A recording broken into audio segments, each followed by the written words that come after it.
With our next and final panel, we rejoin the realm of conventional art, in which beauty and aesthetics do form a central tenet. The Prince Claus Fund sees beauty as a key factor that, quote, imbues a community with a sense of achievement, pride, identity, purpose, and hope.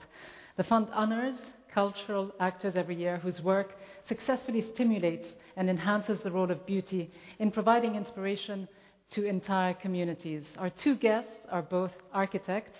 They are Salma, Samar, Damluji, and Osae-Addo. Please welcome them both. Now, you graduated from the Architectural Association and the Royal College of Art in London, both very prestigious architectural schools. You've since specialized in Islamic and vernacular architecture of the Middle East, and I have to confess to you, as I have done yesterday, that I had to Google the word vernacular to find out what it meant in the context of architecture. So maybe you can explain to us a little bit later what it means. But you are a leading authority on mud brick building, focusing much of your work in Yemen, currently working on a project in Hadramaut, and we are seeing some pictures of the work you do in Yemen specifically. You've authored several books on Yemeni architecture. Now, whoever has visited Yemen or seen some pictures of the country and its very unique architecture cannot but marvel at its ancient architectural feats. And what you do, much of it, is precisely the preservation of this type of old architecture. So let me ask you to explain your understanding of what vernacular means and what drew you to it. What drew you to vernacular architecture? What drew me? Well, I think vernacular is a word which essentially is just a cover, an umbrella for an unidentified stream of architecture, in this case earth or mud brick. And because mud brick is a derogatory word in the West, not for us in the East, because madar or bricks are a very essential part of our culture or civilizations essentially.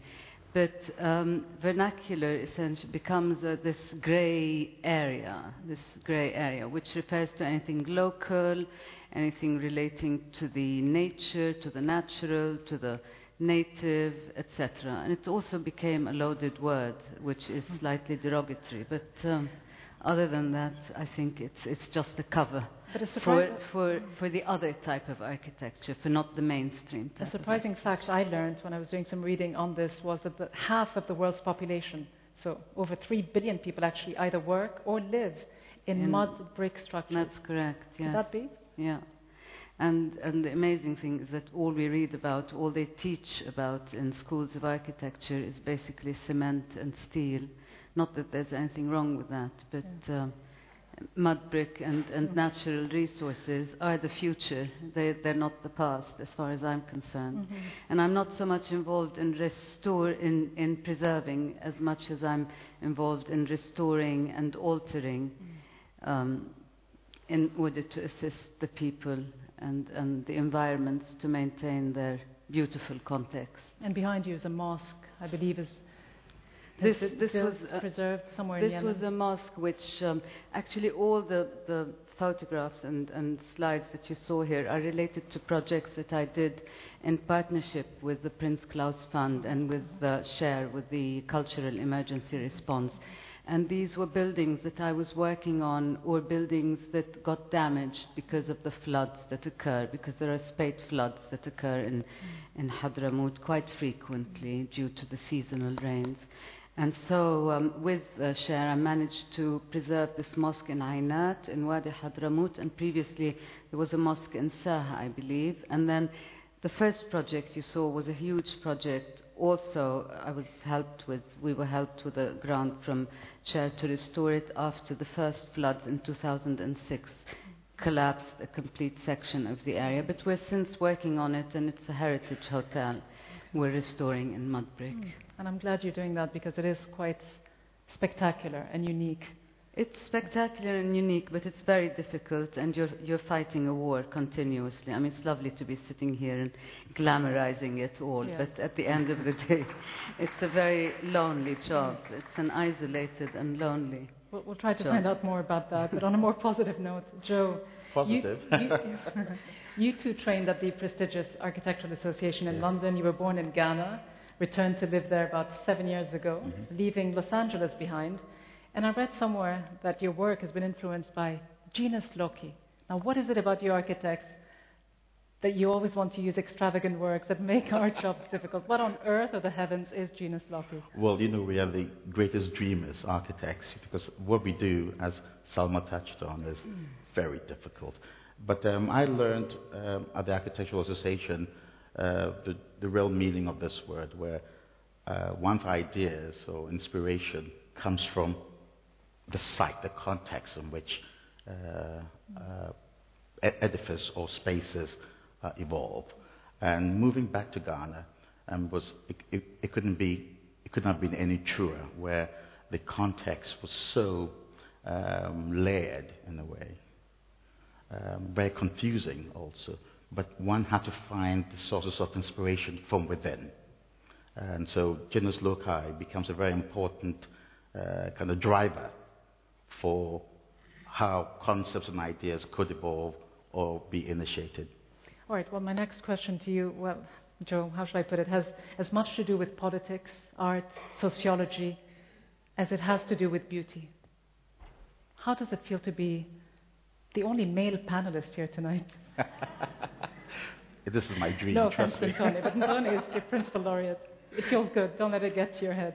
Well, last night at dinner, you remember I was the only male apart from your husband again, so I'm getting used to this. On a more serious note, before you go any further, I'm sure you'll agree, though, that throughout the millennia, architecture represented the quintessential expression of beauty and art form in a way that defines a whole era, a whole population, a whole civilization, a particular community. But it has changed quite a bit, hasn't it, throughout the last few decades, in that there have been new factors, socioeconomic factors, the exponential population growth, rapid urbanization, financial considerations, technological advances. How has all that affected the kind of architecture you do, and certainly the kind of architecture that exists around you in Africa and elsewhere? Yeah, I think Salma touched on it. Most of us are trained in the kind of the Western Bauhaus ethos, which I think focuses too much on edifice. Moving back to Ghana and working within the African context, I quickly recognized that there's so many other influences or conditions that I had to use my design skills to be a problem solver, to engage, so that as much as, of course, we all have to do buildings, for me, I describe myself more and more as a design socioeconomist, because I want to be part of creating solutions using my design background to effect change in my own little way. It's not big change, but I think it's the kind of, in our own private way, little way, the kind of change that one can carry through. And more importantly, one should live this kind of change, so that I don't know if there are slides going on behind me, but my own house in Ghana typifies this kind of change, where I live in a mud house. Well done, you. one of the 3 billion people who live in mud houses. Yes, exactly. But Salma, tell me a little bit about what you make of modern trends of the longest, the tallest, the biggest buildings.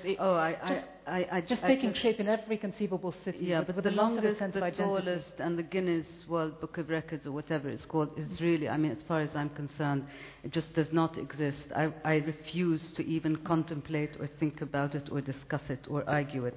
And those who need it, I feel sorry for. But it's a reality. And you know who they are. When you look at cities like Abu Dhabi, exactly, New York, Shanghai, exactly. Do you have a sense that everything was kind of designed on a computer and just dropped in? Just doesn't mean anything to me. Much to you. Doesn't mean anything to me whether this building is taller than that building. What means a lot, I think, not just to me, but to us architects in general, if there is such a thing as architecture, it's the space and the quality of the space, the quality of the building and how people interact with it, and the statement it's making in relationship to the context, not as landmarks, not as edifices, not as icons on the landscape, which I think has gone completely pear-shaped. But why don't we hear more voices being raised precisely against this kind of trend that we see?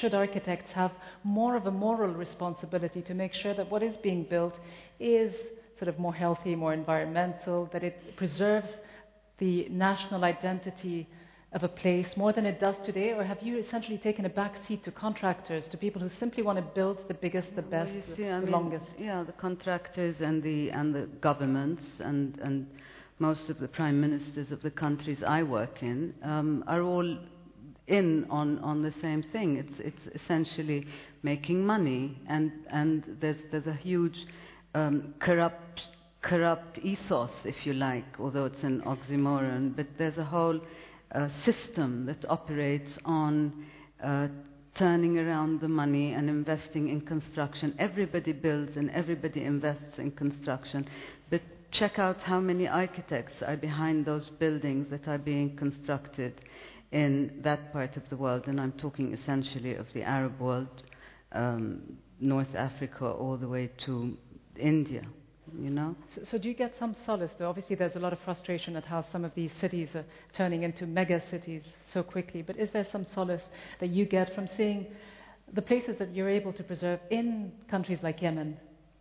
Does that give your work a lot of meaning? Solace, and this explains why I've been working there for the last at least 30 years in my life. I stopped counting, but it was in 1981 that I first went there, and it is the only place that gives me solace, or I feel there is hope. And I feel that this is one of the last communities that is still living an integral, complete, tangible form of civilization in the true sense of the word. Although it's meant to be one of the poorest countries in the Arab world, I think it's one of the richest. Yeah. I haven't been. I'd love to go, and I would love to go just for the beauty of its architecture. It's extraordinary. Joe, how are countries like Ghana, your country, how are they coping with these geopolitical changes that are taking shape? I mean, do you see two Ghanas, essentially, a rural and urban? How are the changes affecting your country? I see many Ghanas. I mean, you cannot simplify it. It's and look, talking about beauty.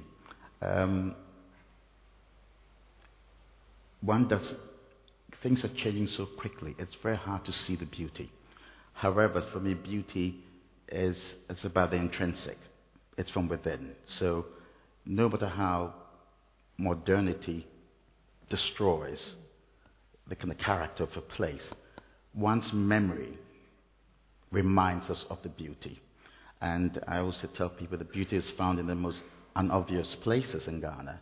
And that to me is the fodder for my inspiration. And Ghana is changing very, very quickly, and one has to embrace it. And by embracing it, it's about engaging on your own level.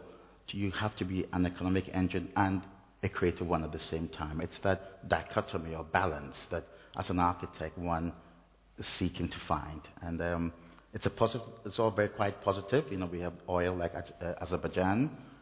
Oil is we are now in a new oil economy. Our concern is what is it going to become in 10 years?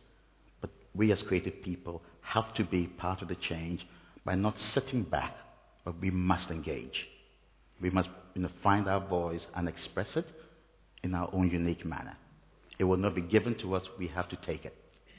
And I must engage the audience. But as I do, as we find out whether anyone's interested in asking questions, let me ask both of you.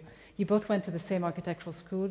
Your paths may or may not have crossed, but what was it in your own architectural backgrounds that shaped the kind of architect you are today, and perhaps also the cities in which you lived? Salma, to you.